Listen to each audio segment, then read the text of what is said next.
Bonjour ma famille, bonjour les amoureux de la parole de Dieu, bonjour l'Église du Seigneur. Nous voulons répondre à une préoccupation de la Bible qui considère la langue comme un petit membre. Et la Bible dit, la langue c'est aussi un feu, c'est un monde d'iniquité. La langue est un petit membre, un petit feu, mais capable de consumer toute une forêt. Peut-être nous n'avons pas eu le temps de remplacer les X par sa valeur. Si la langue est un feu et la forêt c'est quoi? Nous allons voir ce que le diable est capable de faire au moyen de nos paroles que nous prononçons contre nos prochains, au moyen de nos critiques, au moyen de nos injures et au moyen de blâmes que nous faisons sur les autres, au moyen du colportage. Qu'est-ce que la langue peut faire en dehors de ça? Parce que la Bible dit que la langue est un feu capable de brûler, de consumer toute une forêt. Donc, nous sommes en train de regarder dans la Bible le rôle des Lévites. Les Lévites avaient reçu comme ministère de transporter le bois et ils devaient amener ce bois vers l'autel d'Holocauste. Et les sacrificateurs devaient se servir de ce bois. Oh mon Dieu! C'est ça le rôle d'un bon Lévite. Et la Bible nous dit que nous sommes un royaume de sacrificateurs.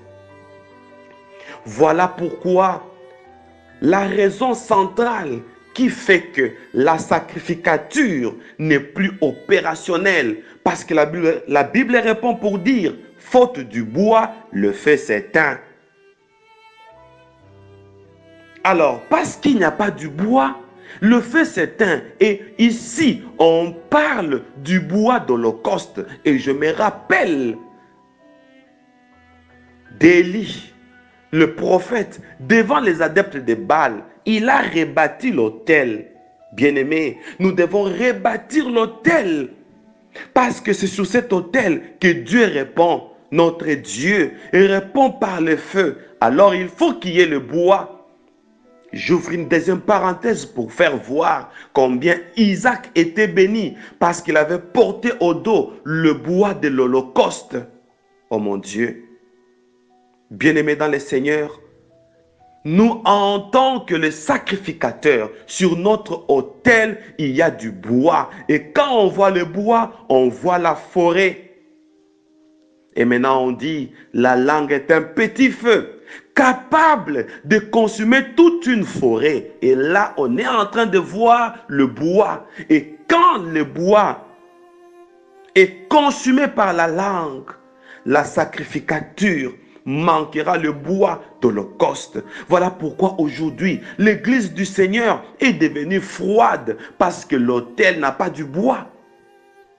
La forêt dont on fait mention, c'est les ustensiles qu'on utilise sur les sacrifices, sur l'autel des sacrifices.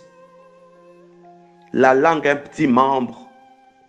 Attention, le diable se sert souvent de la langue, le colportage, parce qu'il sait que la langue a la capacité de consumer toute une forêt. Et attention, les Écritures appellent le diable le père du mensonge. On ment avec la langue. Donc, le diable est un parent dans le domaine des mensonges. Regardez combien la langue est un instrument du diable parce qu'il est le père du mensonge. Il n'a choisi que le mensonge. Pour mentir, on se sert de la langue. Attention, le mensonge du diable. La langue que Satan utilise a la capacité d'éteindre toute une église. Et tout celui qui tombe victime du syndrome de la langue, automatiquement, le diable va l'utiliser pour éteindre l'église. C'est la forêt dont on parle. Et ce qui est curieux, c'est que ici, ce n'est pas seulement l'église, mais la sacrificature qui est à l'église. Parce que nous sommes parce que nous sommes tous un royaume de sacrificateurs, nous avons besoin du bois. Et quand nous détruisons le bois, nous détruisons la forêt par la langue, nous n'aurons pas le bois. Voilà pourquoi aujourd'hui dans nos églises, on ne se fait plus confiance. La forêt est consumée par la langue. Voilà pourquoi aujourd'hui dans nos églises, on ne croit plus au pasteur parce que la langue a parlé. Voilà pourquoi aujourd'hui dans nos églises, on ne croit plus aux dons des autres. La confiance est partie parce que la langue a déjà consumé. Et voilà pourquoi dans nos églises, nous ne nous acceptons plus.